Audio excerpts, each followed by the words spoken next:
8절까지의 말씀입니다.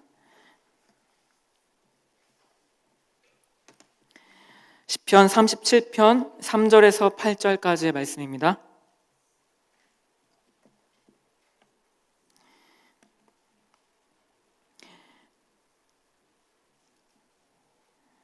이 말씀 함께 합독해서 3절에서부터 8절까지 함께 한 목소리로 읽도록 하겠습니다.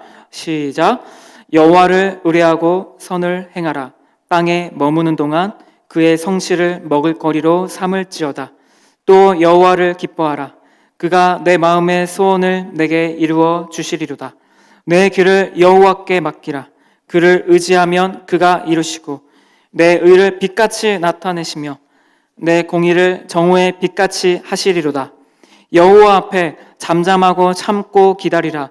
자기 길이 형통하며 악한 꾀를 이루는 자 때문에 불평하지 말지어다. 분을 그치고 너를 버리며 불평하지 말라. 오히려 악을 만들 뿐이라. 아멘. 제가 축이 하나를 놓쳤네요. 우리 공동체 97동기 김도균 형제가 이번 주 금요일에 다시 영국으로 들어갑니다. 이제 마지막 1년 동안 석사과정을 보내게 되는데 1년 동안 또 하나님 은혜 가운데 또 하나님과 함께 동행하는 귀한 삶이 되기를 진심으로 축복합니다. 여러분들도 함께 격려해 주시면 좋겠습니다. 네, 온라인으로 예배드리고 있는 지체들 다시 한번 몸을 잘 펴서 우리 함께 말씀을 나누면 좋겠습니다. 쉽지 않지만 오늘도 함께 말씀으로 귀한 은혜 나누면 좋겠습니다. 오늘은 분노입니다.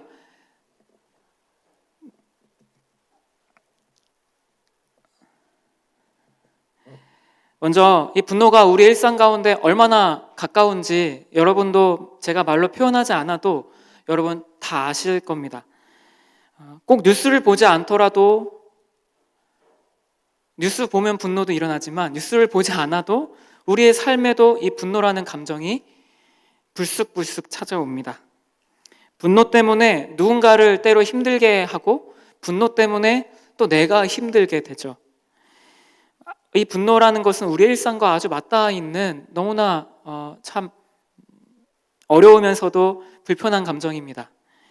분노라고 하면 우리가 생각하는 모습이 있어요. 떠올리는 모습이 있습니다. 그렇죠? 화산처럼 폭발하는 듯한 어떤 그러한 그 격렬한 감정을 우리가 보통 생각합니다. 그러면서 우리 일상 가운데 맞닿아 있는 여러분들이 있을 수 있는데 여러분들은 어떤 때 분노한다고 느끼시나요? 여러분들은 나의 삶의 어떤 순간에 분노한다고 느끼시나요? 운전할 때 신호가 바뀌었는데 앞차가 움직이지 않을 때 운전하는 청년들은 알 수 있는 건데요. 그쵸? 그 단 몇 초 순간에 분노가 올라옵니다. 내 앞에 갑자기 차가 끼어들었을 때 클락션을 누르면서 분노를 표현하는 사람들도 있죠. 인터넷 공간에서 익명성에 숨어서 자신의 분노를 가감없이 마음껏 표현하는 사람들이 있습니다. 특별히 요즘에 교회를 향한 그 수많은 분노의 댓글들을 보게 되죠. 층간소음 때문에 서로 분노하며 싸우기도 하고 운전을 하다가 화가 나서 보복하고자 뒤쫓아갑니다. 그리고 어떻게든 분노의 감정을 표출합니다. 며칠 전에 중국에서 이런 일이 있었더라고요. 운전하다가 보복 감정을 가지고 그 차에다가 밀크티를 부어버립니다. 밀크티가 어떤지 아시죠? 불투명해요. 거울에다가 밀크티를 부어버리면 앞이 안 보이죠.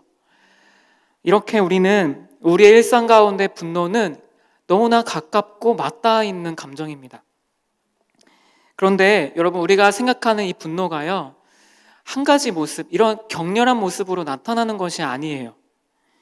때로 화산처럼 이렇게 부글부글 타오르기도 하지만 우리 가운데 사소한 것처럼 보이지만 짜증이 날 때가 있어요. 일시적으로 우리 마음 가운데 있는 짜증, 그리고 내 안에 있는 불평과 원망, 그리고 겉으로 표현되지 않아도 내면에 쌓아져 있는 분노, 이 모든 것이 다 분노의 한 가지 모습들입니다. 학교, 직장, 군대에서 또 일터에서 우리는 내 옆 사람 때문에 분노가 치밀어 오릅니다. 그런데 그 분노를 다 표현할 수가 없죠. 그래서 그 분노를 꾹꾹 참고 억누릅니다.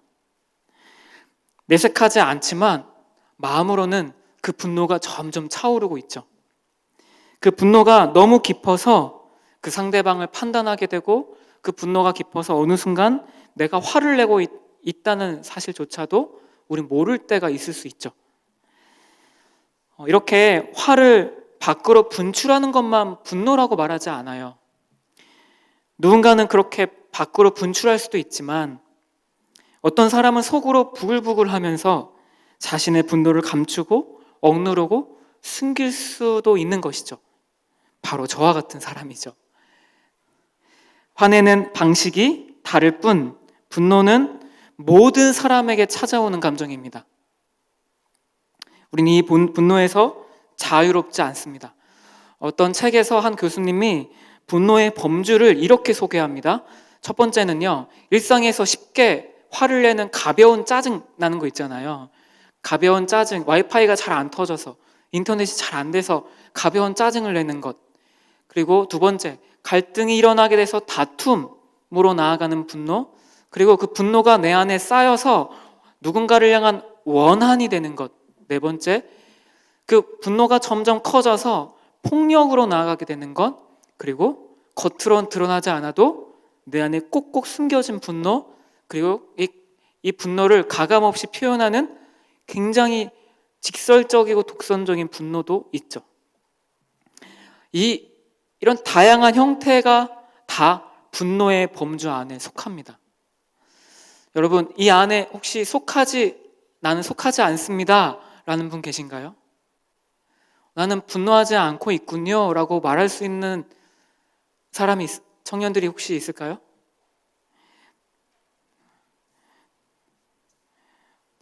우리는 분노에게서 자유로울 수 없습니다. 그래서 이 분노를 함께 살펴보고자 하는데요. 두 번째로, 하나님이 주신 감정이 바로 이 분노입니다. 사실 분노는 기쁨과 슬픔처럼 하나님이 주신 겁니다. 감정 자체로는 하나님이 주신 선물이에요. 하나님께서도 분노하시기 때문입니다. 그래서 그분의 형상을 닮은 우리에게도 분노하는 감정을 주신 것이죠. 하나님의 행악자를 미워하시고 우상을 따라가는 하나님의 백성들을 향하여서 때로 분노하십니다. 왜 그러시죠?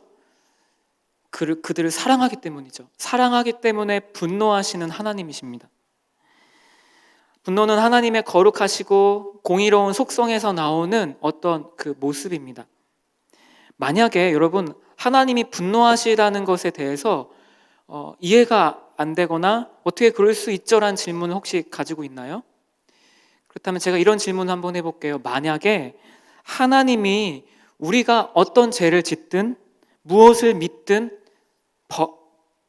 믿고 어떤 일을 하든 벌하지도 않고 바로잡지도 않고 그냥 내버려 두신다면 그분은 정의롭고 공의로운 분이 아닌 것이죠.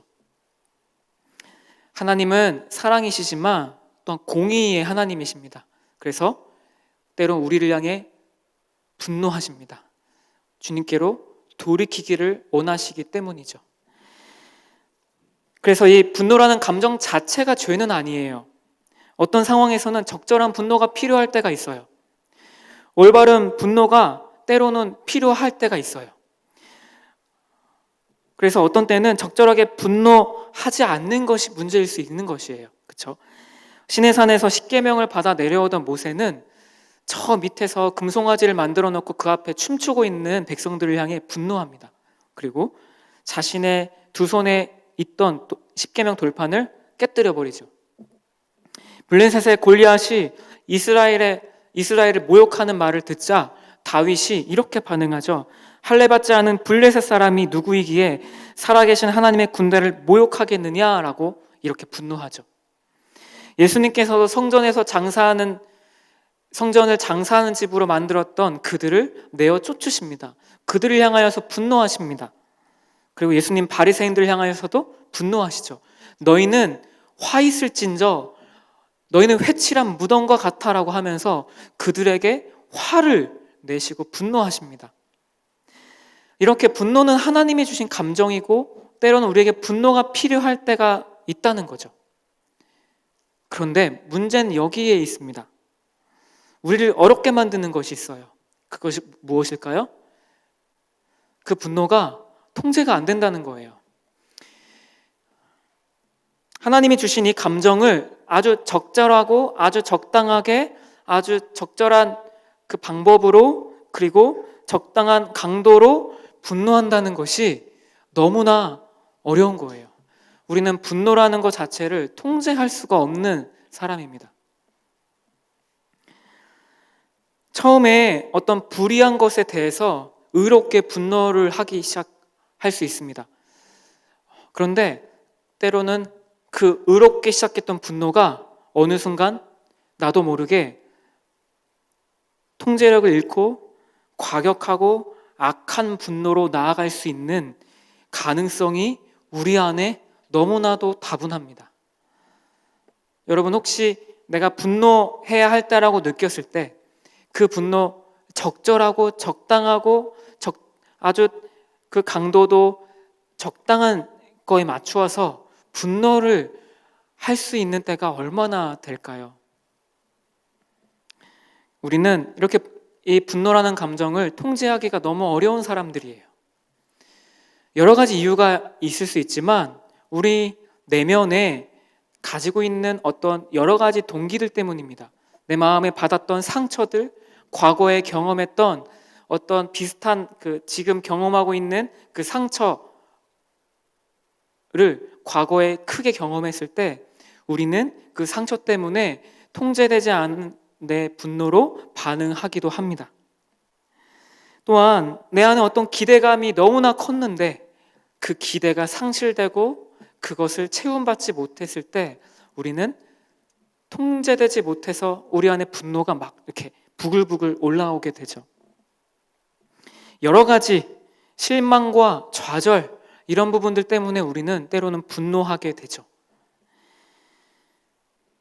무언가 생각지 못한 일이 생겨서 내가 세워놨던 계획들이 산산조각 나는 것 같고 그것들로 인해서 나의 안정감이 무너지는 것 같을 때 우리는 분노합니다. 코로나 시기를 겪고 있는 지금 청년들의 정서가 많이 어렵다는 통계 조사를 얼마 전에 보았습니다.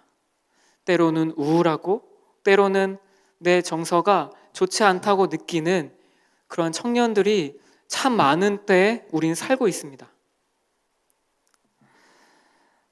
이렇게 우리는 쉽게 분노가 내 안에서 이렇게 통제되지 않는 분노가 나올 수 있는 너무나 그런 어려운 때에 우리는 살고 있습니다.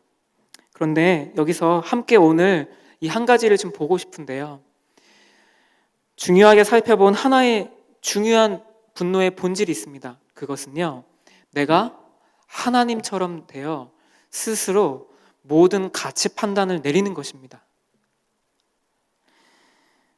너무나 그래서 이걸 가지고 분노가 나 자신의 우리의 거울이 됨을 이 시간 좀 말씀을 보고자 합니다. 분노를 살펴봄으로써 우리는 우리 존재를 보게 됩니다. 첫 번째는요, 하나님처럼 스스로 가치 판단을 내리는 것에 본질이 있습니다. 가인과 아벨 이야기를 한번 생각해 볼까요? 여러분 잘 아시는 이야기죠. 세월이 지난 후에 가인은 땅의 소산으로 제물을 삼아 여호와께 드립니다. 아벨도 자기의 양의 첫 새끼와 기름으로 드립니다. 그런데 어떤 결과가 있었죠? 여호와께서 아벨과 그의 제물을 받으셨지만 가인과 그의 제물은 받지 않으십니다. 여기서 특이한 구간이 있죠. 아벨과 그의 제물, 가인과 그의 제물, 그 제물뿐만 아니라 그 존재가 먼저 나옵니다. 즉 가인의 예배를 받지 않으신 것은 제물 이전에 그 가인 자체가 문제였던 거예요. 가인의 마음, 가인의 그 하나님을 향한 마음을 먼저 살펴야 하는 때인 것이죠. 자, 그러면 어떻게 해야 했을까요? 자신을 이렇게 돌아봐야 했었죠. 그런데 자신의 예배를 받지 않으신 것에 대해서 자신을 돌아보기는커녕 아까 그 말씀에 이렇게 말합니다. 맨 마지막 구절에 다시 한번 보여주실까요? 이렇게 말해요. 가인이 몹시 분하여 안색이 변하니 라고 이렇게 반응합니다. 지금 가인은 자신을 돌아보지 않고 이렇게 분이 납니다. 분노가 막 납니다. 그리고 안색이 변합니다. 여기서 분노의 본질이 나옵니다. 가인은 지금 하나님의 어떤 그 평가와 권위와 무엇을 동등하게 놓고 있죠? 나 자신. 내가 드린 예배는 맞아. 내가 드린 제물은 잘 드린 거야 라는 그 자신의 가치 판단이 하나님과 동등되게 놓고 있는 것이죠. 자신이 맞다고 생각하고 있습니다. 근데 하나님께서 아벨의 예배만 받으시자 그것을 받아들일 수 없는 것이죠. 그에겐 하나님의 평가보다 나의 자존심이 더 중요했던 거예요. 그리고 결국 하나님께 분노하여 안색이 변하고 결국 자기 동생을 죽이는 데까지 나아가게 됩니다. 분노는요, 결국 그 본질은요, 자기 중심성입니다. 나는 맞아. 그런데 외부에서 나를 잘못 본 거고 나에게 손해를 끼친 거야 라는 그 가치 판단이 그 분노 안에 숨겨져 있습니다. 나는 옳고 상대방은 그르다는 이 자기 중심성. 그리고 결국 이거는요, 무슨 말일까요?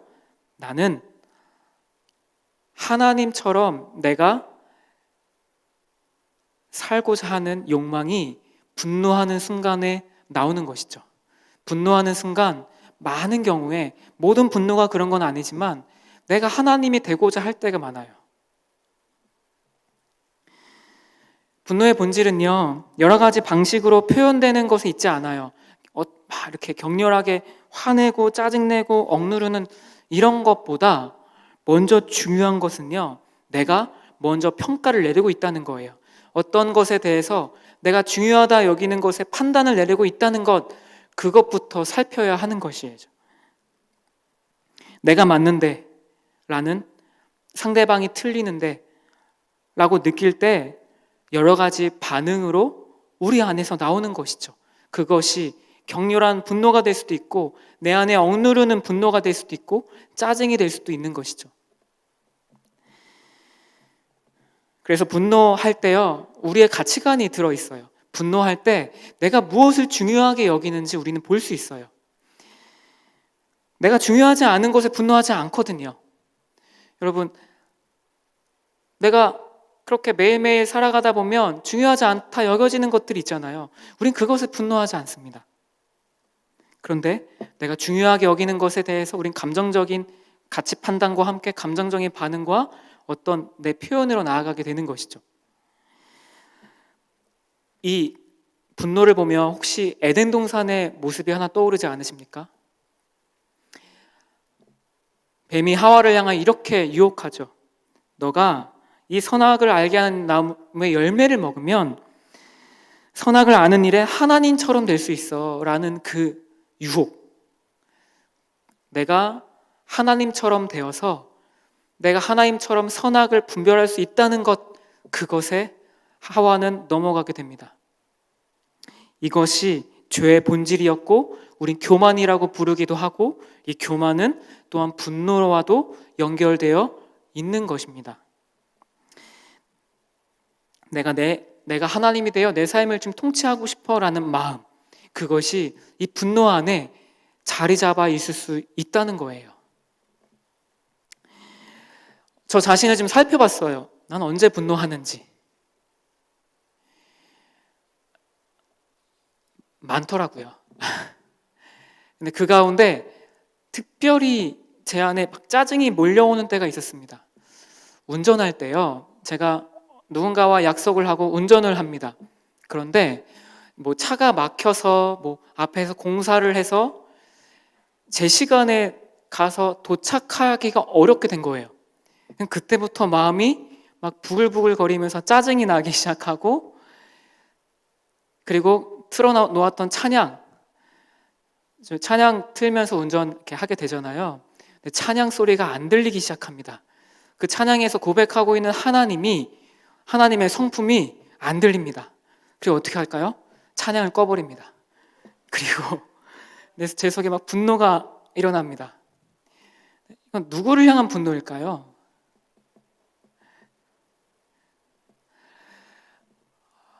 저 자신을, 저의 내면을 곰곰이 살펴보니까 여기에도 제가 하나님처럼 되고자 했던 내 안에 교만이 있음을 보게 됩니다.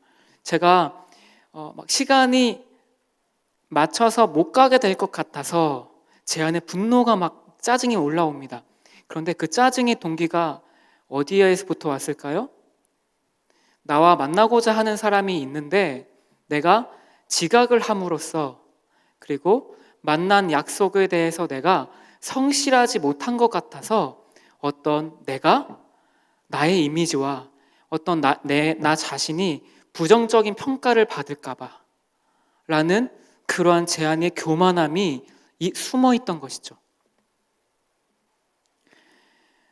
교통체증 그 자체로 짜증나는 게 아니라 내가 지각하게 됨으로써 내가 인정받지 못하면 어떡하지? 라는 그러한 제 안에 교만함이 자리 잡고 있었던 것입니다.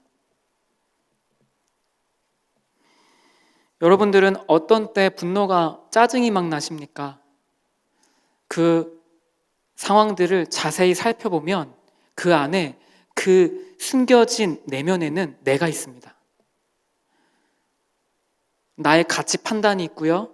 내가 높아지고자 하는 마음이 있고요. 내가 하나님처럼 되고자 했던 마음이 그 안에 숨겨져 있습니다. 때로는 나를 향해서도 분노합니다. 그쵸? 나 왜 이거밖에 못하지? 나 왜 이거밖에 안 되는 거야? 라고 하면서 우리는, 청년들은, 또 저도 때로는 스스로 자책할 때가 있습니다.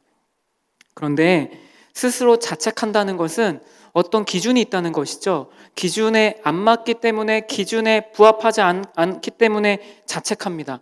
그런데 그 기준은 누구의 기준일까요? 많은 경우 하나님의 기준이 아니라 내 기준이에요. 내가 원하는 기준에 내가 맞춰지지 않으니까 우린 분노하는 겁니다. 내 뜻대로 세워놨던 것에 맞추어지지 않아서 우리는 분노하게 되는 것, 이것이 바로 분노의 어떤 우리 내면의 본질입니다. 두 번째는요, 분노는요, 우리의 전 존재에 영향을 줍니다. 여러분, 분노하면, 짜증이 나면 어떤 일이 발생하죠?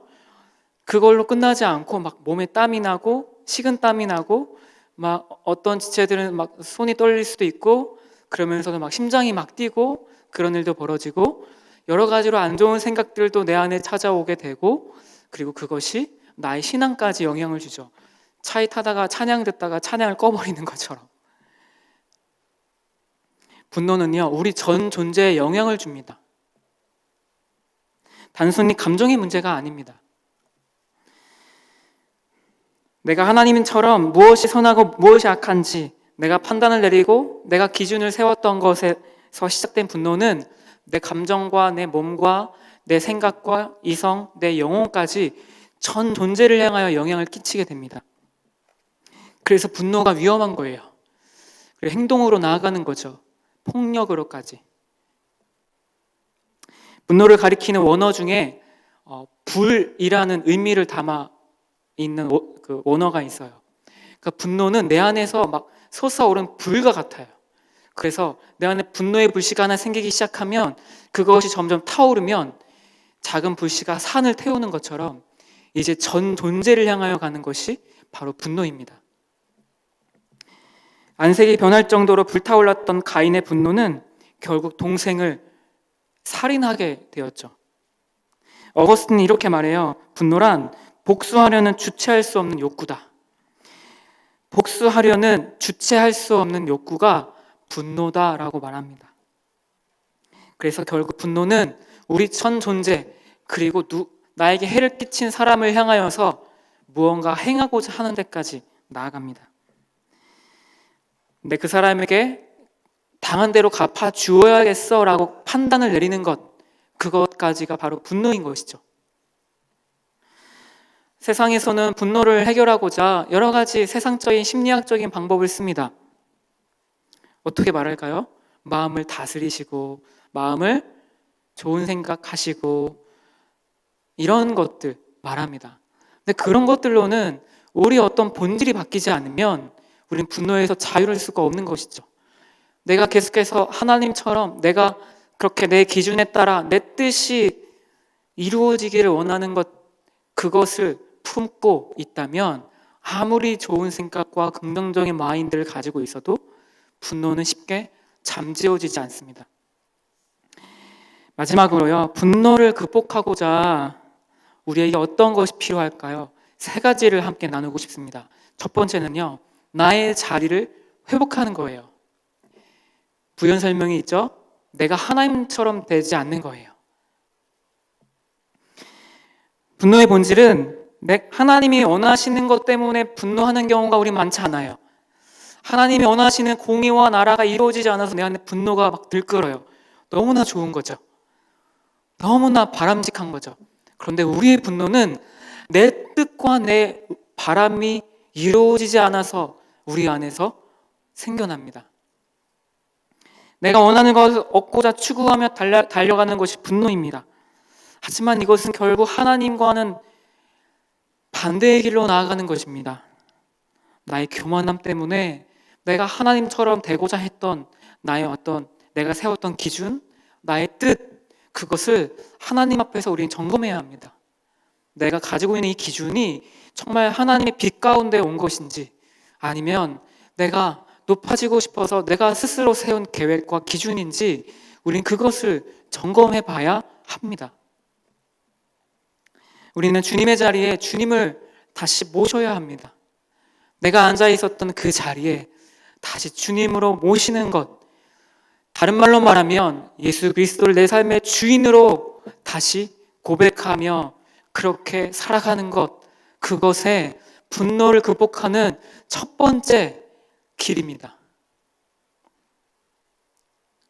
우리 삶의 주권자 되시는 그분 앞에 내 삶이 주께 있기에 내 기준, 내 뜻대로 되지 않았을지라도 하나님은 그분의 섭리를 따라 우리의 삶에 여전히 그의 뜻을 펼쳐가고 있음을 믿는 겁니다. 여러분, 지난주 우리가 창세기 묵상하면서 요셉을 보면서 무엇을 보았습니까?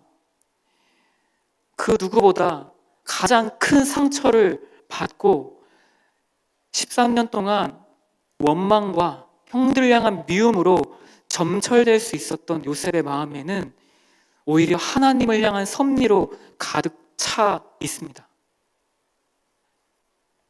하나님께 주권을 내어드린 겁니다. 내가 내 삶을 책임지는 존재가 아님을 알고 있었던 것이고, 주님의 손에서 요셉 자신을 여전히 빚어가심을 믿고 있었던 것이죠. 분노를 이기는 길은요, 우리 다른 죄와 굉장히 맞닿아 있죠. 예수 그리스도를 우리 삶의 중심에 모시는 겁니다. 우리 삶의 내 삶은 주님의 손 안에 있음을 우리가 다시 믿음의 눈으로 바라보는 겁니다. 그럴 때 하나님은 여전히 우리를 통치하신다는 것을 우리가 보게 되고 깨닫게 됩니다. 우리 함께 읽었던 본문 말씀에 이렇게 말씀합니다. 여호와를 의뢰하고 선을 행하라. 4절입니다. 또 여호와를 기뻐하라. 5절입니다. 내 길을 여호와께 맡기라. 이것이 다 무슨 말씀이죠? 여호와 하나님께 맡기는 겁니다. 하나님의 자리에 하나님을 모시는 겁니다.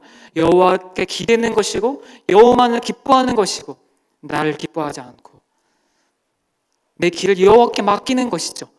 내가 내 기준을 세워서 내가 원하는 뜻대로 이루어지기를 원하는 것이 아닌, 때로 우린 억울할 때가 있습니다. 그렇죠? 목사님, 그래도 저는 억울합니다. 이것만큼은 전 억울합니다. 내가 당한 손해를 생각하면 마땅히 그에게 갚아주어야 한다고 생각합니다 라는 때가 우리에게 옵니다. 그때 우리가 무엇을 생각해야 할까요? 이 말씀을 한번 볼까요? 아무에게도 악을 악으로 갚지 말고 모든 사람 앞에서 선한 일을 도모하라. 할 수 있거든. 너희로서는 모든 사람과 더불어 화목하라. 내 사랑하는 자들아, 너희가 친히 원수를 갚지 말고 하나님의 진노하심에 맡기라. 하나님 말씀하시죠. 너희가 원수를 갚지 말고 하나님께 맡겨라. 하나님, 제가 복수하고 싶은 마음 하나님께 맡깁니다. 이게 예수님의 주인 되심을 인정하는 삶입니다. 여러분, 우리 마음 가운데 끊임없이 복수하고 싶은 마음이 찾아옵니다. 나도 그렇게 갚아주고 싶은 마음이 옵니다. 내가 손해받았으니 그렇게 대갚아주고 싶은 것이 우리의 본성상 마음입니다. 그런데 예수님을 주인으로 고백한다면 복수는 우리의 것이 아닙니다. 재판장이신 하나님께 맡기는 것입니다. 시편에 보면 수많은 탄식시가 있습니다. 어떻게 이런 시들이 성경에 들어있지라고 생각할 정도로 신랄하게 탄식합니다. 때로는 그 상대방을 향하여서 원망하며 저주를 퍼붓기도 합니다. 그런데요, 거기서 핵심은 내가 복수하지 않는다라는 거예요. 결국 하나님께 복수할 권리를 내가 내어 맡긴다는 의미입니다. 그것이 하나님의 자를 인정한 자의 고백입니다. 두 번째입니다. 십자가를 바라보는 겁니다. 하나님의 진노입니다. 예수님께서 십자가에 못 박혀 죽으실 때 그것은 우리가 받아야 했던 모든 진노를 대신에 예수 그리스도께서 받으시는 것이었습니다. 여러분, 다시 한번 나눕니다. 예수님의 십자가는 내가 받아야 했던 진노를, 다른 말로 할게요, 분노를 다 담당하셨던 것이 십자가입니다. 그 순간만큼은 죄의 덩어리가 되셨습니다. 이렇게 시편에 말씀합니다. 내 하나님이여, 내 하나님이여, 어찌 나를 버리셨나이까? 어찌 나를 멀리하여 돕지 아니하시오며 내 신음소리를 듣지 아니하시나이까? 예수님은 철저하게 버림당하십니다. 하나님의 진노를 다 담당하셨기 때문이죠. 여러분, 근데 우리 아주 만약의 경우입니다. 하나님께서 이렇게 말씀하신다면, 예수님께서 이렇게 말씀하신다면, 야, 안 되겠다. 내가 다 담당하려고 했는데 너도 같이 좀 받아야겠다. 너가 받아야 했던 그 분노, 진노, 너가 조금이라도 좀 받아라 라고 하신다면 상상할 수조차 없습니다. 우리는 지금 이 자리에 있을 수조차 없습니다. 우리의 죄악을 따라 마땅히 받아야 했던 하나님의 진노를 만약 그대로 받아야 했다면 우리는 이 자리에 있을 수 없죠.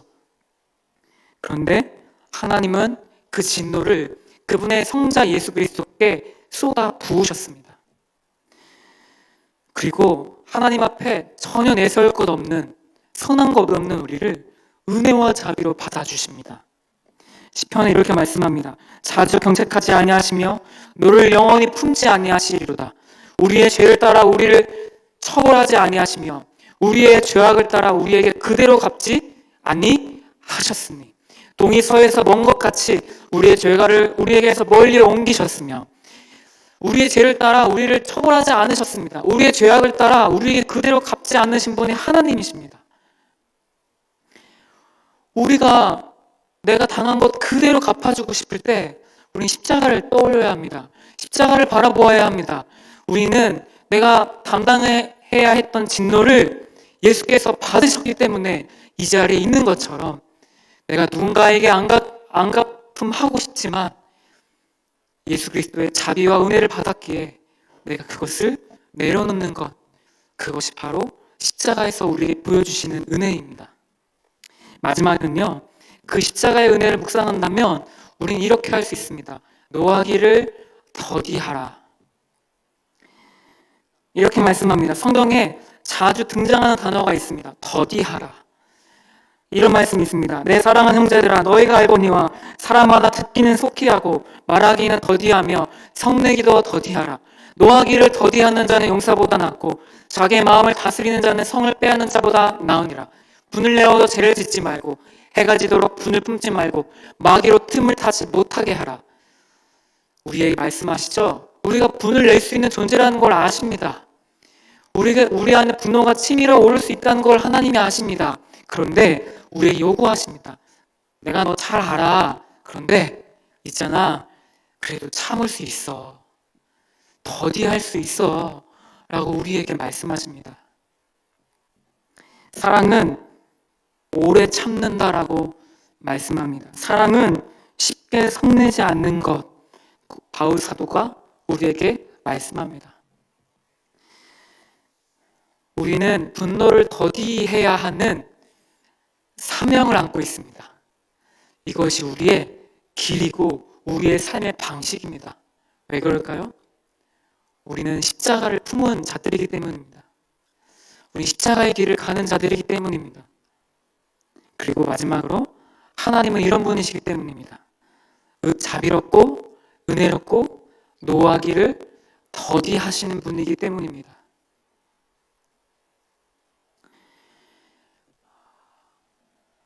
십자가를 바라보며 또 하나님의 성품을 바라보니 우리는 내 안에 있는 이 교만함과 내가 하나님처럼 되어서 내가 원하는 내 뜻대로 되지 않아서 내가 가치 판단을 내리고 그리고 행동으로 옮기고자 또 여러 가지 방식으로 표현을 옮기고자 했던 우리의 삶의 방식을 우리는 자연스러운 것으로 이제는 여기면 안 됩니다.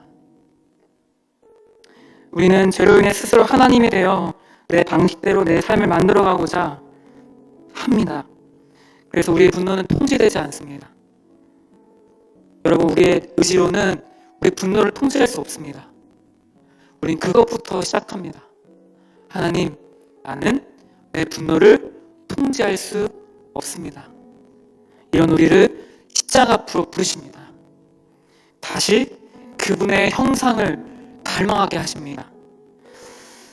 쉽게 화를 내고 짜증내는 삶이 아닌 인내하고 더디하는 삶으로, 그리고 마음에 치밀어 오르는 분노를 꾹꾹 참으면서 회피하는 것으로 난 그래도 밖으로 분하지 않았어. 난 이 정도면 괜찮아 라고 합리화시켜도 우리는 소용이 없습니다. 우리는 나의 자리를 다시 회복해야 합니다. 그리고 하나님의 자리에 하나님을 모셔드려야 합니다. 오랫동안 누군가를 향해 품었던 쓴뿌리와 분노가 십자가로 인하여서 눅눅듯이 분노가 조금씩 허물어지고 다시 그것이 용서의 마음으로 바뀔 때까지 그 십자가 앞에 함께 나아가지 않으시겠습니까? 아주 더디더라도 괜찮습니다. 아주 더디어도 괜찮습니다. 그 십자가를 향해서만 나아가고 있다면 더디더라도 우리는 괜찮습니다. 내가 하나님의 길을 멈추고 나의 자리에 머물고 십자가를 바라보며 그 십자가에서 보여주신 하나님의 은혜와 자비를 묵상하며 하나님의 자비롭고 은혜롭고 노하기를 더디하는 성품을 닮아 이번 한 주도 오늘도 승리하는 귀한 청년들과 제가 되기를 간절히 축원합니다.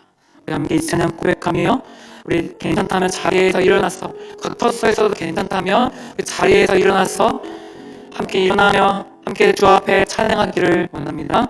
주님 손에 내 삶을 맡겨드립니다. 이 고백 우리가 주 앞에 올려드리기 원합니다.